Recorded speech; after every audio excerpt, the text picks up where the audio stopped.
મિત્રો, જય હિન્દ, જય ભારત.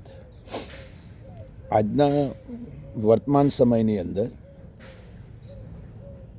મોબાઈલ એડિક્શન અને બાઇક એડિક્શન એટલે કે ભૌતિક સુખ સગવડો, જેને આપણે એવું કહેવાય કે પરિવાર વગર ચાલશે પરંતુ મોબાઈલ વગર નહીં ચાલી શકે, બાઇક વગર નહીં ચાલી શકે, ગાડી વગર નહીં ચાલી શકે.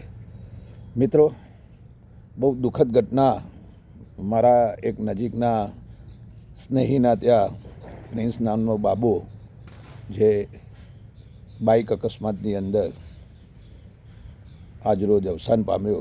શ્રદ્ધાંજલિ પાઠવું છું. ભગવાનને પ્રાર્થના કરું છું કે એના આત્માને સદગત ખૂબ સરસ રીતે ભગવાન એમના હૈયે ખોળામાં બેસાડે.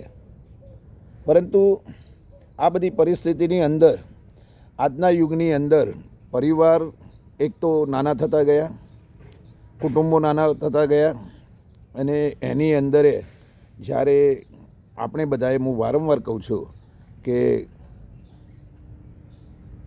5-6 દાયકા પહેલાં કુટુંબ નિયોજનનો જે કોન્સેપ્ટ આવ્યો અને એને આપણે સ્વીકાર્યો, એ ખરેખર આપણે માટે દુઃખદ છે.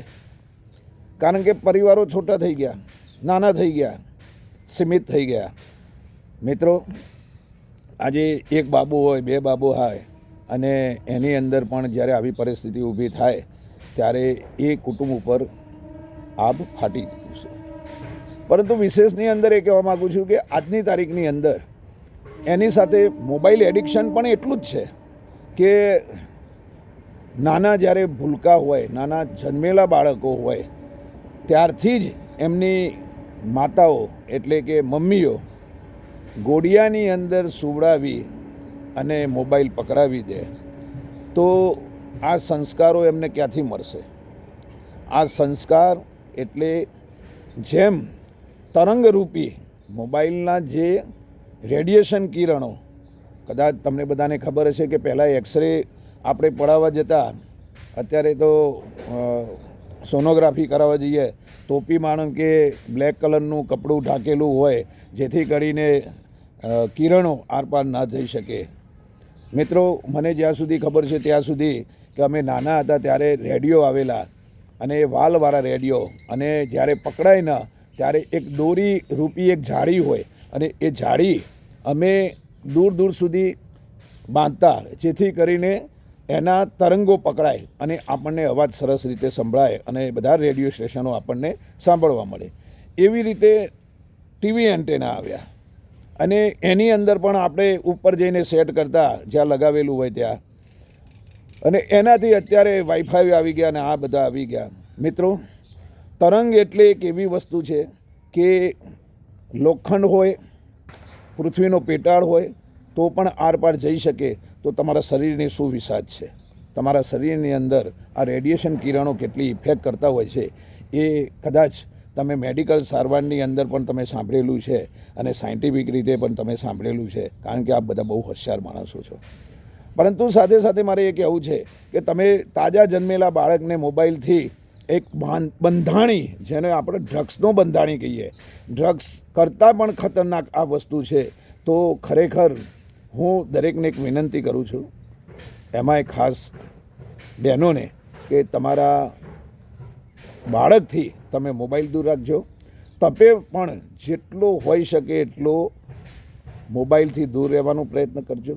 કારણ કે આજકાલ મોબાઈલની અંદર રીલ્સ ને, ફેસબુક ને, વોટ્સઅપ ને, ઇન્સ્ટાગ્રામ ને, આ બધી જ માનો કે ફીચર દરેક પોતાના બિઝનેસના હેતુથી કમાવા માટે તો દરેક વસ્તુ બનાવવાના છે, પરંતુ એનો કેટલો આપણે અનુકરણ કરવું એ આપણા હાથની વસ્તુ છે.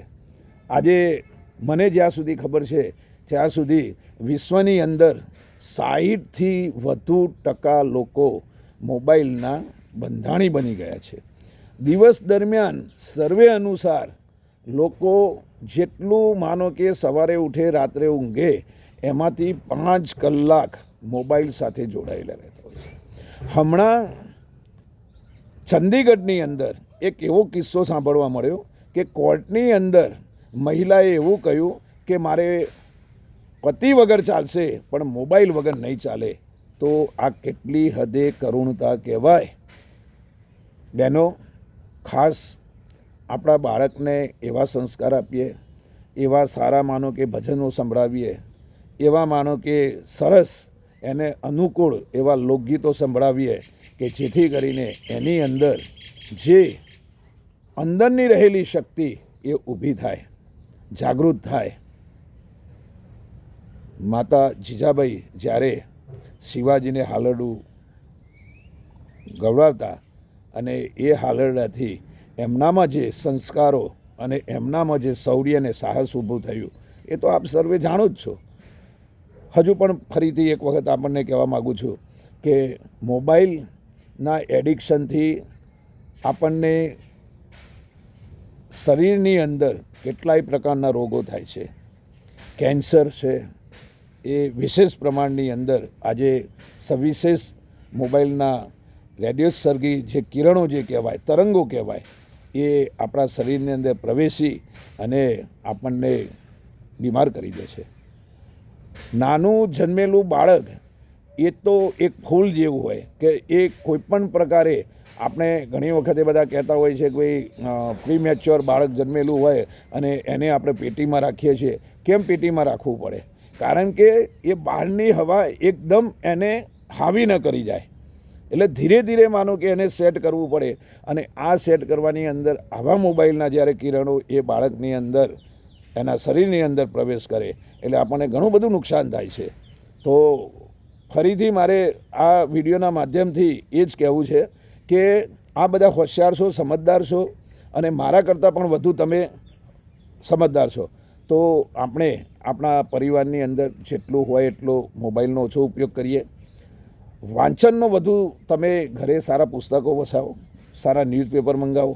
હોઈ શકે તો ઘરની અંદર એકાદ બે સારા આપણા ધર્મગ્રંથો વસાવો કે જેથી કરીને તમે જો વાંચન હશે તો એનાથી તમારામાં સંસ્કારો અને સિંચન તમારી સંસ્કૃતિ સાથેનું જે થશે એ બેમત નથી. ખરેખર આ મારો જાત અનુભવ છે. તમે જ્યારે જ્યારે માનો કે કોઈ એવી ચિંતાની અંદર હોય, એવા કોઈ માનો કે સિચ્યુએશનની અંદર મુકાવો ત્યારે તમે એક સારું પુસ્તક વાંચજો. એ ખરેખર તમને એટલી બધી સરસ પ્રેરણા આપશે કે મોબાઈલની તો કોઈ વિસાત જ નહીં હોય. મોબાઈલ આપણી જરૂરિયાતવાળી વસ્તુ છે, એવું નથી કે નથી જરૂરિયાતવાળી વસ્તુ, પરંતુ એ જરૂરિયાત સીમિત હોવી જોઈએ.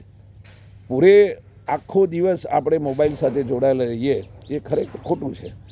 મિત્રો, ફરીથી આની સાથે એક બાઇક એડિક્શન આજના પરિવારોની અંદર માતા પિતાઓને એમને એવું લાગતું હોય કે મારો સન અથવા તો મારો પુત્ર અથવા તો મારી પુત્રી ખૂબ સરસ રીતે બાઇક ચલાવે છે, ખૂબ સરસ મોબાઈલ ચલાવે છે અને ખૂબ સરસ એની પર્સનાલિટી છે. જરૂરી છે, નથી એવું નથી, પરંતુ એવું ના હોય કે રાત્રે 2-2 વાગ્યા સુધી આપણો બાળક ઘરે ના આવે, બાઇકો લઈને ફર્યા કરે અને છેલ્લે પછી આપણે પસ્તાવાનો વિપુલ વારો આવે.